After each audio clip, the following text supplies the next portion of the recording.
여기 수박을 하나 요거 조그만 거 사도 혼자 먹기 배부르더라고요.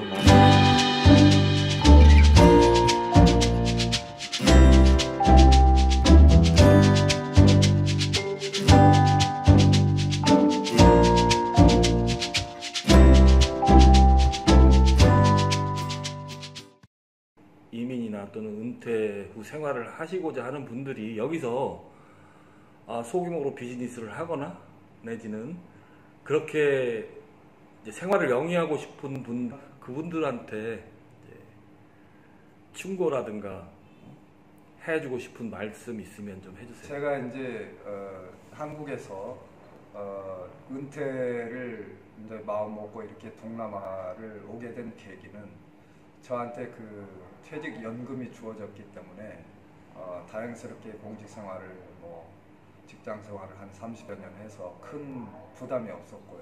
그래서 이제 오게 됐는데 만약에 은퇴와 또 노후 생활을 하면서 적절하게 또 어떤 비즈니스를 또 생각을 하게 된다면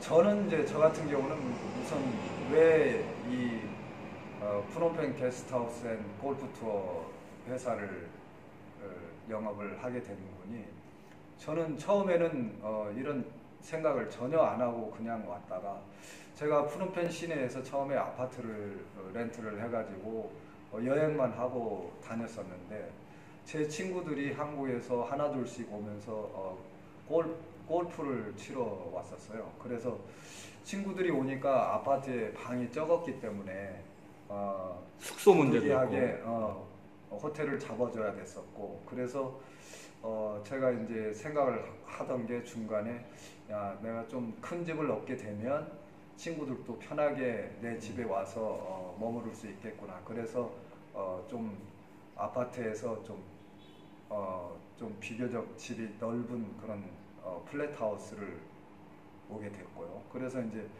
방이 있으니까 친구들 오면 방도 주고, 또 친구들이 항상 오지 않기 때문에 여유 있는 방을 한국에서 오시는 그런 관광객분들한테 좀 저렴하게 주면 좋겠다. 그리고 또 때로는 나의 가족들도 올 수 있고 하기 때문에, 그래서 시작한 게 게스트하우스를 하게 됐고요. 그래서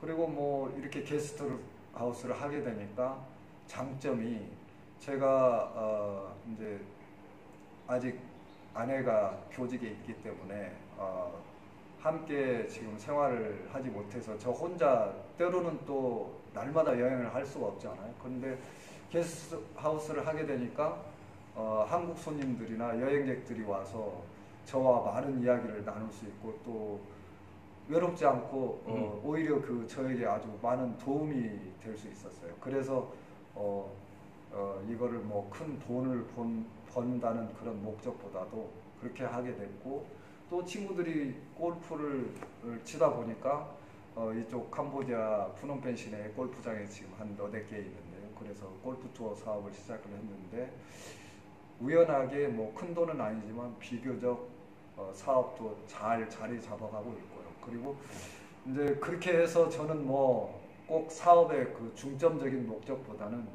나의 노후 생활을 이쪽 캄보디아의 그 좀 가난한 나라에 더불어서 봉사활동도 좀 하고 싶다. 그래서 저는 틈만 나면 좀 못 사는 이웃들을 찾아가서 내가 좀 도와줄 수 있고, 그들에게 그 기쁨을 베풀 수 있는 게 나에게 참 인생의 보람이구나. 그래서 저는 시골 여행을 할 때나 아니면 이 프놈펜 시내에서도 못 사는 사람들이 있으면 쌀떡이 비었으면 쌀도 가서 사주고, 같이 파티도 열어주고, 또 시골 학교 같은 데 찾아다니면서 학용품도 사주고, 또 불우한 아이들 약도 사서 좀 발라주고, 이렇게 하면서, 그래서 저는 제 나름대로 굉장히 현재까지는 아주 만족하고 행복한 삶을 살고 있습니다. 현재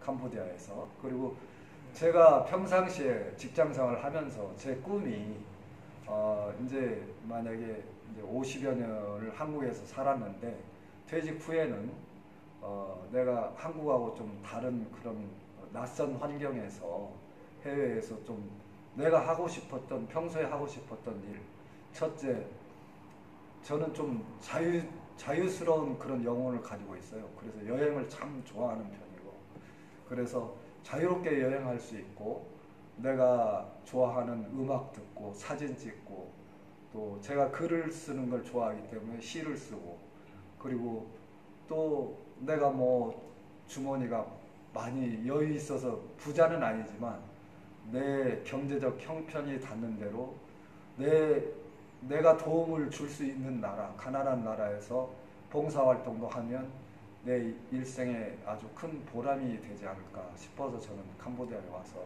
이렇게 행복하게 살고 있고요. 그리고 만약에 은퇴를 생각하시는 분이 경제적인 비즈니스까지도 덤으로 생각을 하신다 그러면 제가 여기 와서 교민사회를 좀 보니까 대부분은 상당히 그 사업을 하는데 애로사항을 많이 가지고 있는 것 같아요. 10명이 사업을 시작을 했으면 한 20-30%는 나름 성공을 하시는 것 같고 60-70%는 실패를 많이 하시는 것 같아요. 근데 제가 여기 와서 그래도 가장 의미 있게 봤던 한 분이 있어요.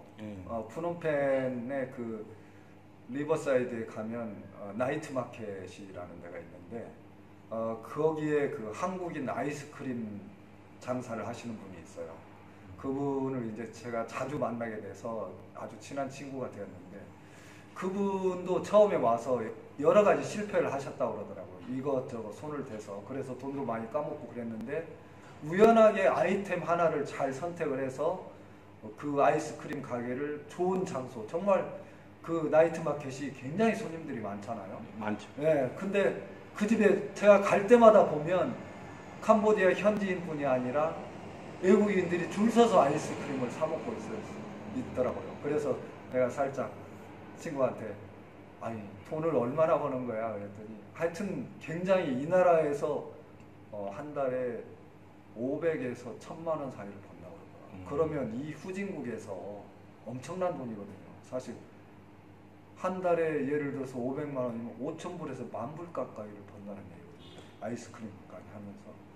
그렇게 성공하신 분도 봤고 또 어떤 분들은 뭐 이것저것 사업에 손을 대가지고 어려우신 분들도 많고 그래서 만약에 이런 동남아나 좀 후진국에 와서 은퇴 생활과 더불어 비즈니스를 좀 하시겠다고 하면 나름대로 사전에 은퇴를 앞두고 이 자기가 좀 여러 나라를 돌아다녀 보면서 미리 답사 형식으로 좋은 아이템을 개발해보고 현지에 와서 그 현지인들과 사업 환경 이런 것들을 미리 사전에 철저히 준비를 하고 오시는 게 좋을 것 같고요. 그리고 일단 사전 답사와 준비가 네, 최우선이다. 네, 그 그리고 말씀이죠? 전혀 그냥 맨 땅에 헤딩한다는 식으로 자금이 없이 나는 가서 그냥 사업을 해서 은퇴 생활을 해야 되겠다. 그런 거는 굉장히 위험한 것 같고 그리고 특히 유념하셔야 될 것은 우리가 젊어서는 어떤 사업을 하거나 직장을 다닌다거나 할 때 실수도 여러 번 할 수도 있어요. 실패는 뭐 성공의 어머니라고 그러고 또 영어 속담에 No pains, no gains라는 말이 있어요. 정말 사람에게서 고통이 없으면 얻어지는 것이 없다는 말이 있듯이 젊어서는 실수를 해도 만회할 수가 있는데 퇴직 후 50대 후반이나 60대 들어서 어떤 비즈니스를 잘못 시작을 해가지고 실패를 한다 그러면 재기하기가 너무 어렵고 또 제가 한국에서 생활을 하면서 정말 노후 준비가 안 된 사람들은 리어카를 끌고 다니면서 그 폐지나 그 공병을 줍고 살아가시는 어려운 분들을 많이 봤어요. 그래서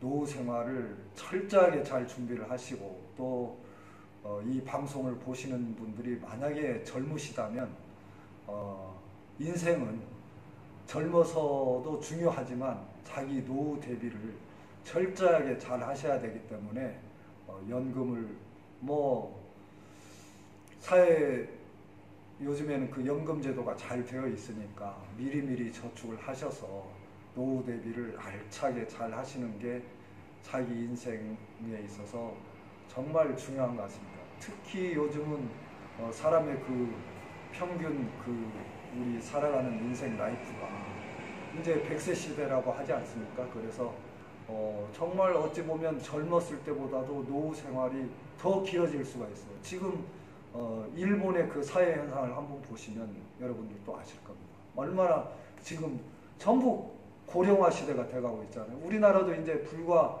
뭐 몇 년 후면 아주 노령화 시대가 될 텐데 이럴 때일수록 젊었을 때 알차게 준비를 하시고 노후 생활을 정말 자기가 봉사활동도 하면서 또 자기가 계획하는 일들을 잘 펼쳐나갈 수 있을 때 행복한 그런 인생을 보낼 수 있지 않을까 저는 그렇게 생각하고 있습니다.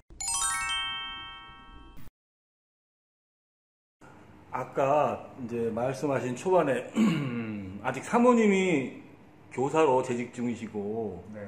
그런데 혹시 여기 오실 때 정착하시기 전에 그 사모님 반대는 없었나요? 제가 혼자 이제, 오신다니까 아무래도. 이제 사실 뭐 저는 이제 자녀가 결혼을 했고 아내가 이제 뭐 현지에서 교편 생활을 좀 하고 있는데요. 사실 가족이라는 것이 뭐 모든 게 기본적으로 보면 함께 생활을 하면서 희노애락을 누려야 된다고 생각을 하는데 저는 조금 이제 인생 그 중반이 아니죠. 제 인생이 뭐 얼마나 남았는지는 모르겠는데 그런 생각을 했어요. 아내와 오랜 생활을 같이 살았는데 퇴직 후에는 때로는 좀 이렇게 떨어져서 살아보는 것도 재미있겠다. 그래서 이제 아내가 처음에는 깜짝 놀래더군요. 제가 이렇게 해외로 나가겠다고 하니까. 왜냐하면 같이 올 수 있었으면 좋았는데 저희 집사람은 아직도 조금 교직 정년이 한 7, 8년이 남아있기 때문에 조금 더 저희 집사람이 또 아이들을 좋아하고 그래서 교사 생활을 좀 더 하겠다. 그래서 그러면 미안하지만 내가 먼저 가서 해외에 나가서 좀 여러 상황을 둘러보고 정착을 해서 자리를 잡아 놓을 테니 당신은 하고 싶을 때 언제든지 퇴직을 하고 와라. 이제 뭐 당신도 연금 다 돼서 이제 뭐 얼마든지 퇴직할 수 있잖아. 그렇게 하고 이제 왔는데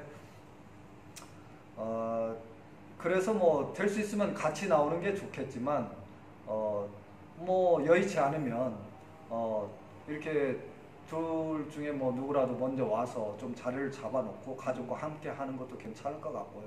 그리고 이제 요즘은 제가 여기 와서 뭐 2년 반을 지금 혼자 생활을 하고 있는데요. 뭐 요즘 세상이 얼마나 좋습니까? 인터넷이 발달이 돼 있어서 예전 같았으면 날마다 그 국제전화 하느라고 비용이 엄청나게 들어갔을 텐데 저는 뭐 제 자랑이 아니겠지만 뭐 자랑일 수도 있겠네요. 저희 집사람하고 하루면 최소 5번에서 10번 이상 카톡으로 통화를 합니다. 카톡 통화를 하나도 안 들잖아요. 그리고 뭐 보고 싶으면 제가 언제든지 한국에 가고 또 집사람이 방학을 하면 와서 프놈펜에서 같이 생활을 하고 그래서 한국에 갔다가 여기 왔다 갔다 이렇게 하면서 오히려 이렇게 뭐 때로는 집사람이 보고 싶으면 가족이 보고 싶으면 애틋하기도 하고 연애하는 감정을 갖고 있는 것 같아요. 그래서 단점도 있지만 장점도 있다. 그러니까 너무 두려워할 필요는 없지 않느냐. 부부가 뭐 평생 항상 한 지붕 밑에서 살아야 되는 건 제 생각은 그렇습니다. 자녀분들의 반대는 없으셨나요? 아이도 원하는 직장에 좋은 직장에 자리를 잡았고 또 결혼을 시켰고 그래서 제가 퇴직을 하고 이렇게 해외로 올 수 있었던 거는 아내도 직장 생활을 즐겁게 하고 있었고 또 아들도 이제 어엿하게 자라서 직장을 잡았고 결혼까지 시켰고 그래서 큰 저에게는 큰 염려가 없었어요. 그래서 참 지금까지 내가 건강하고 가족들 모두 무탈하게 잘 자랄 수 있었음에 저는 굉장히 감사하며 살아가고 있습니다. 예, 제가 또 묻고 싶은 거는 네. 아까도 그런 얘기 하셨지만 무작정 오시는 분들은 좀 재고하셔야 된다. 여러 가지 생각을 하시고 오셔야 된다. 준비를 하고 오셔야 된다. 라고 말씀하셨는데 단도직입적으로 캄보디아나 또는 동남아에 어떤 이주를 계획하시거나 은퇴 이민을 계획하시는 분들 중에 이러한 조건의 분들 또는 이러한 생각을 가지신 분들은 오지 않는 게 좋다라고 하실 분들이 계시나요? 이러한 어떤 분야라든가 이러한 생각을 갖고 있다거나 또 이러한 마음가짐을 가지고 오면 안 된다라고 하는 어떤 타입들이 있을까요? 그 부분에 대해서는 저는 이렇게 생각합니다. 제가 이제 퇴직하기 전에 저는 상당히 나름대로 준비를 많이 했었고 사전 답사 차원으로 몇 개월을 각 나라마다 돌아다니면서 이제 최종적으로 이제 캄보디아 프놈펜에 정착을 하게 되었는데요. 제가 여러 사람들의 그 각자 개성이 다르기 때문에 생각들을 다 알 수는 없지만 제가 생각하는 바로는 인생의 그 노후 생활을 준비하는 데 있어서 첫째는 내가 내 인생을 어떻게 하면 아름답고 보람있게 살아갈 수 있는가를 계획을 잘 세우셔야 될 것 같아요. 그저 내가 뭐 이제 퇴직하면 먹고 살만 하니까 그냥 아무데나 가서 편하게 놀고 먹고 즐기고 살아야 되겠다. 이런 생각을 가지고 오면 제가 볼 때는 아름답지는 못할 것 같고요. 나름대로 계획을 내가 해외로 은퇴를 나가면서 목적의식을 분명히 가져야 될 것 같아요. 어떤 생활을 해야 될 건가. 지금까지 열심히 일을 하고 좀 이제 나에게 그 해외에서 은퇴 생활을 할 만한 여건이 갖춰져 있으니까 해외 나가서 좀 이국적인 정치도 느껴보고 여행도 하고 또 여유가 있으면 그 봉사활동도 좀 하고 날마다 사람이 여행만 다니고 놀 수는 없지 않습니까? 그래서 나름대로 그런 어떤 자기 인생의 그 어떤 계획을 충실하게 잘 세우시고 만약에 은퇴를 뭐 지금 아까 사회자께서도 질문을 하셨다시피 그냥 어떤 목적의식 없이 해외에 나가서 그럴 리는 없겠지만 유흥이나 즐겨야 되겠다. 그냥 뭐 어떤 그런 좀 불건전한 생각을 가지고 은퇴 생활을 생각을 하면은 그거는 뭐 어느 사회에서나 바람직한 은퇴 생활은 되지 않을 것 같고 그러니까 가장 이상적인 건 내가 계획하는 바 나의 취미와 또 건강과 또 내가 추구하는 그 인생의 가치 이런 것들을 잘 염두에 두셔서 계획을 잘 세우고 한다 그러면 좋은 곳 자기에게 적합한 그런 은퇴 이민지를 찾아서 생활하신다고 하면 굉장히 좋을 것 같습니다. 저는 이제 덧붙여서 한 가지 말씀드리면 사실은 해외 은퇴 이민을 하기 전에는 국내에서 도해지를 벗어나서 전원주택을 할까도 생각을 했어요. 그래서 한국에서 시골에 가서 전원주택을 좀 구입을 해서 좀 농사 텃밭 지으면서 좀 이렇게 살아볼까 하다가 저는 이제 생각을 좀 바꾸게 됐죠. 왜냐하면 제가 한국에서 50 중반까지 살았으니까요. 나는 내가 좀 한국을 떠나서 해외에 여러 가지 좀 이색적인 환경에서 외국인들하고 이렇게 접촉을 하면서 좀 살아보고 싶은 욕망이 강했어요. 그래서 저는 이제 해외로 나왔고 또 저는 뭐 비록 캄보디아에 제가 지금 뭐 말이 은퇴 이민이지 언제라도 또 한국을 자주 왔다 갔다 하기 때문에 한국에 반 해외에서 반 왔다 갔다 이렇게 산다고 생각을 하고 있고 그러니까 은퇴를 하면서 한국에 집 같은 걸 처분하지 말고 오시는 게 좋겠습니다. 저도 뭐 한국에 집을 놔두고 있기 때문에 언제라도 또 한국에 가서 편하게 내가 거처할 수가 있는 곳이 있고, 또 해외 은퇴 생활지에 집이 있으면 여기 와서 편하게, 뭐 예를 들어서 한국에 좀 겨울은 추우니까 동남아에서 좀 이렇게 와서 지낼 수도 있고, 또 한국의 그 봄, 가을 얼마나 날씨가 좋습니까? 또 한국에 가서도 또 지내고, 하여튼 뭐 이런 식으로 그러니까 은퇴 이민자들이 생각하는 바를 뭐 여러 가지 경제적인 측면, 또 사회 인프라 측면, 건강 측면, 모든 것들을 고르게 잘 생각을 하셔서 자기 인생을 아름답게 잘 설계하시고 노후 생활을 잘 준비하셨으면 좋겠습니다. 지금까지 한 2년이 넘게 거주하셨는데 네.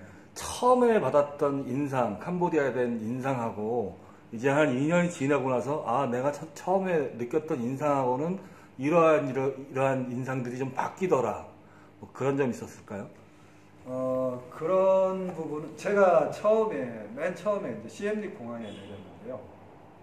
앙코르와트가 있는 시엠립 네, 공항. 앙코르와트 시엠립 공항에 내리자마자 캄보디아 하면 굉장히, 앙코르와트죠. 네, 무덥더라고요. 그 후덥지근한 그 막 땅에 디디니까 처음에 내가 이런 곳에서 과연 살아갈 수 있을까, 그런 이제 또 느낌도 가졌었는데 2년여를 지금 살아보면서 기후는 저에게 전혀 문제가 안 되더라고요. 그리고 처음에 와서 이제 불미스러운 일들이 몇 가지 있었어요. 뭐 제 핸드폰을 낚아채 가려고 하는 사람, 오토바이도 잊어버리고, 또 여기 환경이 도로나 모든 것들이 열악하기 때문에 아직 이 나라 사람들은 사회 도덕적인 그런 관념, 교통 질서 이런 것들이 너무너무나 낙후되어 있기 때문에 참 굉장히 처음에는 힘들었어요. 그리고 주변에 이 사람들은 또 뭐랄까, 노는 문화가 굉장히 많아가지고 아주 한국에서 치는 고성방가라고 할까요? 막 음악을 크게 틀어놓고 그냥 저녁에 잠도 못 자게 하는 경우도 많고. 그리고 전 세계에서 공휴일이 제일 많은 나라이기도 하죠. 예. 근데 그런 것들이 좀 때로는, 그리고 또 뭐 아프면 물론 한국인들이 경영하는 병원도 많고 하지만 정말 많이 정말 중한 병이 걸렸을 때는 뭐 그런 부분도 좀 힘들기도 하고, 근데 어느 나라든지 장점이 있으면 단점이 있잖아요. 근데 저는 한 2년 반 살아보면서 처음에 그런 어떤 단점들이 전혀 문제가 되지가 않더라고요. 내가 행복하다고 느끼기 때문에 저는 여기 와서 제가 가장 그래도 만족해하는 건, 캄보디아는 국토 면적이 한국의 한반도 남북한 면적의 80%예요. 인구는 1,600만 명이고, 그리고 인구의 약 7, 80%가 30세 미만입니다. 그리고 굉장히 젊고 역동적인 나라고 그리고 아직은 자연 환경이 굉장히 아름다워요. 저는 여기 캄보디아의 그 하늘, 구름, 메콩강에 반했습니다. 그래서 제가 뭐 아직 본격적으로 제가 뭐 책도 출판하고 하긴 했지만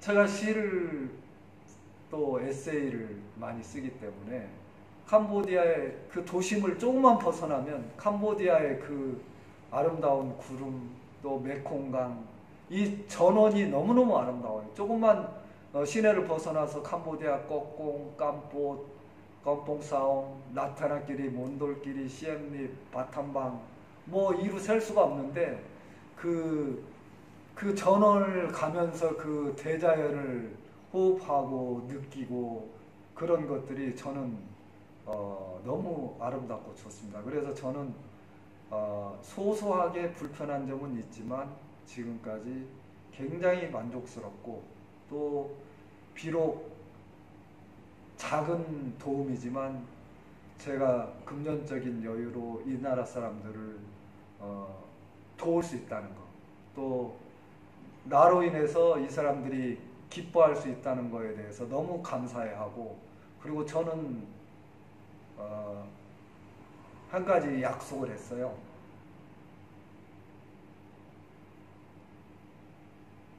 스스로 약속을 하신 건가요? 갑자기 울컥해지는데, 내가 어느 날 세상을 떠난다 그러면 제 조그만 재산, 얼마 되지 않지만 나는 남은 재산을 캄보디아 어려운 사람들에게 전부 헌신 기부하겠다, 이렇게 약속을 했습니다. 그동안 다니시면서 어려운 캄보디아인들을 많이 만나보셨죠? 그렇죠. 아까 행복 지수가, 그래도 그 사람들은 행복 지수가 높다 그러셨는데, 한국은 물론 소득이 상당히 그 전 세계 선진국 수준에 다달랐고 거의 3만 불 수준이면 일본과 별 차이는 나지 않고요. 근데 행복 지수는 낮단 말이죠. 네. 왜 그렇다고 생각 드세요? 여기 사람들은 왜 행복 지수가 높을까요? 제가 생각을 하니까요. 저는 지금 참 너무 감사하게 행복을 많이 느끼고 있는데, 저도 한국에 있을 때는 저는 공직 생활을 대학교 2학년 때 시험을 패스해서 좀 제법 일찍 시작했고 오랜 생활을 했는데, 그 한국에서의 생활이 너무너무 그 모든 게 뭐랄까요, 바쁘고 그 생활에 짜여진 그런 규칙적인 생활. 근데 제가 어렸을 때는 그런 걸 못 느꼈어요. 우리나라도 그 60, 70년대 좀 한가롭고 여유롭게 했으니까. 근데 직장 생활을 하면서 막 방방거리고 돈 벌어야 되고 또 자기 가족들 먹여 살려야 되고 또 이런, 그러니까 그런 것 같아요. 꼭 어느 나라든지 경제가 발전하면 발전할수록 행복 지수는 좀 반비례하지 않느냐. 그리고 꼭 그런 건 또 아닌 것 같더라고요. 제가 유럽을 여행을 해보니까 노르웨이나 네덜란드 이런 북유럽 국가들은 굉장히 그 1인당 GNP 잘 사는데도 그 사람들은 행복 지수가 또 높더라고요. 그래서 제가 분석한 바로는 경제적으로 돈이 많다고 행복한 게 아니고 또 돈이 없다고 불행한 것도 아니고, 자기가 어떤 그런 기준을 가지고 사느냐, 그게 중요한 것 같아요. 근데 우리 대한민국 사람들은 지금 물질적인 수준은 높아졌지만 너무 그 각박한 사회에서 살아오다 보니까 처자식 걱정하랴, 또 집 마련하랴, 결혼하랴, 뭐 이런 것들에 대해서 너무 그 자식들 교육시키랴, 이런 그 애착, 그 살아가는 데에 대해서 너무 그 집착을 하지 않느냐. 그래서 좀 행복과 멀어지지 않았을까. 그리고 내가 캄보디아에 와서 느끼는, 이 사람들이 행복할 수 있었던 것들은, 이 사람들은 돈이 없어도 막 돈을 벌려고 열심히 하지는 않는 것 같아요. 하다못해 뭐 이렇게 가난한 나라인데도 내가 어떨 때는 식당을 가보면 이 사람들이 딱 정해진 시간 아니면 장사를 안 하는 데도 있더라고요. 그리고 얘네들 우리 한국 같으면 일을 얼마나 열심히 합니까? 퇴근 시간 후에도 막 자기 일이 있으면 새벽까지 밤잠 안 자면서 일하거든요. 야근하고. 근데 얘네들은 물론 하는 경우도 있지만 거의 안 하더라고요. 퇴근 시간 5시 되면 끝나버리고 일 안 하고. 또 우리 한국 같은 경우는 최근에 주 5일 근무가 됐잖아요. 우리 전에 토요일도 근무했었잖아요. 얘네들 여기 와보니까 이 못 사는 나라인데도 주 5일 근무를 하고 있더라고요. 그리고 일에 대해서 어떤 거에 대해서 막 악착같이 애착을 가지지 않더라고요. 그래서 이 나라 사람들은 좀 낙천적인 기질을 가지고 있지 않나. 그래서 제가 생각하는 행복의 기준은 인간의 그 어떤 마음을, 내가 어떤 마음을 가지느냐. 좀 마지막으로 이제 은퇴 의민을 이제 은퇴나 은퇴 이민, 동남아 내지는 뭐 캄보디아 등 계획하시는 분들께 당부하고 싶은 얘기라든가 또 들려주시고 싶은 얘기 좀 들려주시죠. 만약에 은퇴를 준비하시는 분들이 계시다 그러면 이제 제가 들려주고 싶은 이야기는 결국은 인생은 퇴직 후의 생활을 아름답고 보람 있게 보내기 위해서 은퇴해서 해외로 이렇게 나오시지 않겠습니까? 그러니까 우선 결정을 하셔야 될 것 같아요. 완벽하게 나는 해외로 은퇴 이민을 갈 것이냐, 아니면 한국의 국적은 그대로 놔두고 그냥 현지에서 뭐 비자를 이렇게 받아서 이렇게 생활을 하면서 한국에서 왔다 갔다 할 것이냐, 그런 것들을 잘 판단을 하셔서 캄보디아의 이점은 아직 캄보디아가 많은 그런 해외 은퇴 이민자들, 특히 우리나라 사람들은 많지는 않은 것 같아요. 제가 덜어는 많이 봤어요. 교직 생활 퇴직하고 오신 분도 계시고 이렇게 뭐 아주 없지는 않더라고요. 여행을 하면서 보니까. 근데 이 나라가 현재 유럽 사람들은 은퇴 이민자들이 상당히 많아요. 그분들도 연금을 받고 있기 때문에 특히 깜포시나 시아누쿠빌, 꼬꽁 이런 그 해변 휴양 도시 가니까 그 유럽 사람들이 많이 정착해 있더라고요. 그래서 여기 캄보디아 나라는 특히 아까 서두에서도 말씀드렸다시피 장점으로 내세울 수 있는 게 여기 은퇴 이민 허가를 받지 않더라도 비자가 얼마든지 자유롭게 연장이 되기 때문에 비자 연장이 자유롭다는 거. 3개월, 6개월, 1년, 그리고 만 55세만 넘으면 은퇴 비자를 1년씩 계속해서 평생, 현재 제도상으로는 평생 연장해서 받을 수 있어요.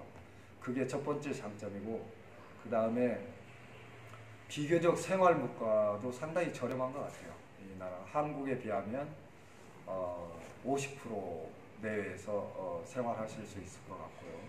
그 다음에 또 장점이 이웃 나라를 자유롭게 여행할 수 있다는 거. 여기서 버스 한 번만 타면 베트남 호치민도 6-7시간이면 가고, 태국 방콕도 9시간, 10시간이면 버스, 푸놈펜에서 버스가 있습니다. 그리고 라오스나 미얀마, 인도네시아 어디를 가든 주변국 비행기 타면 1시간 이내에 도착하며, 그리고 비행기 값도 싸더라고요. 뭐 한 50불, 100불 내면 이웃 나라 왔다 갈 수 있어요. 그리고 또 현재 이 나라 화폐가 달러를 사용하고 있기 때문에 한국에서 통장을 만들어서 카드를 만들어서 오시면 얼마든지 은행의 그 현금 ATM기에서 달러로 찾아서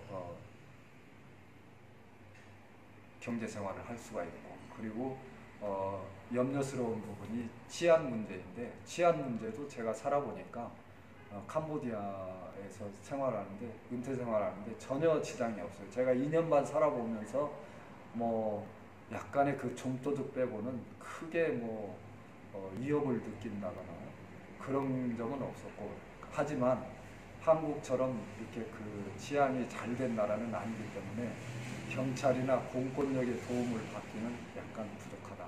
그리고 사회 인프라가 아직도 많이 부족하기 때문에 교통, 그 다음에 생활 환경, 그리고 병원 시스템 이런 것들은 많이 열악하다.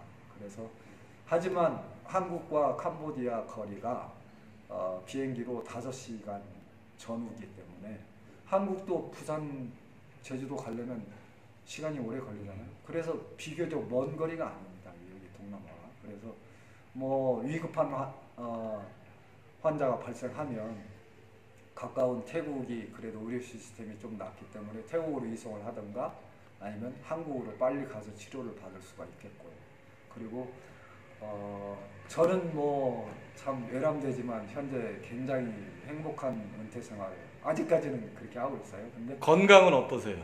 전 뭐 지금까지 몸은 좀 이렇게 말랐지만 한 번도 병원 신세 져본 적도 없고 굉장히 건강하게, 제가 오토바이를 저도 오토바이 탈 줄을 몰랐어요. 여기 와서 배워가지고 오토바이로 캄보디아 구석구석을 안 다녀본 데가 없습니다. 그래서 뭐 그리고 오히려 건강도 여기 또 특히 장점 하나 말씀드리고 싶은 게 캄보디아가 평균 기온이 높잖아요.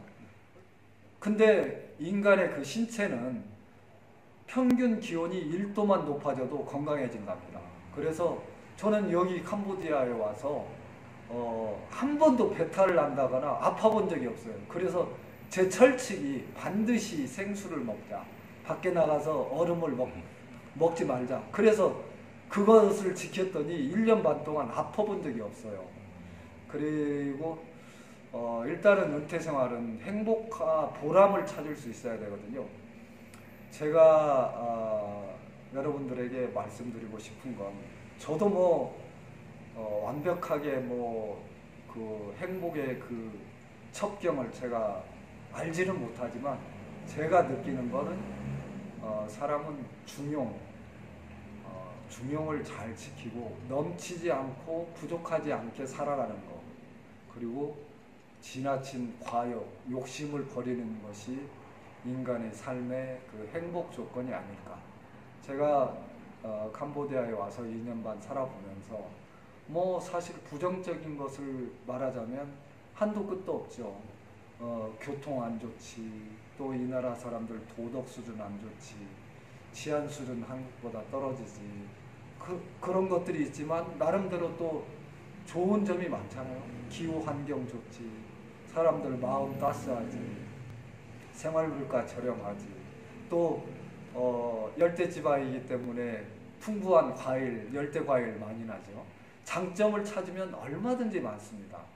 제가 프놈펜 시내만 벗어나면 저는 너무너무 행복해요. 그래서 사람은 자기가 어떻게 생각하느냐, 자기 그 마인드, 마음을 정말 옵티미스트, 낙천적으로 갖고 욕심을 좀 버리고 살아간다면 동남아 이쪽에 와서 한국보다는 좀 저렴한 물가로 또 저 같은 경우는 이제 그 한국의 그 6, 70년대를 살아봤기 때문에 그 향수도 있어요. 오히려 그 막 그 번화한 도시의 그 정서보다는 약간 그 시골스러운 그런 정서, 그런 서정을 느끼면서 저는 아주 만족하게 행복하게 살아가고 있습니다. 하여튼 만약에 지금 은퇴를 앞두거나 아니면 동남아에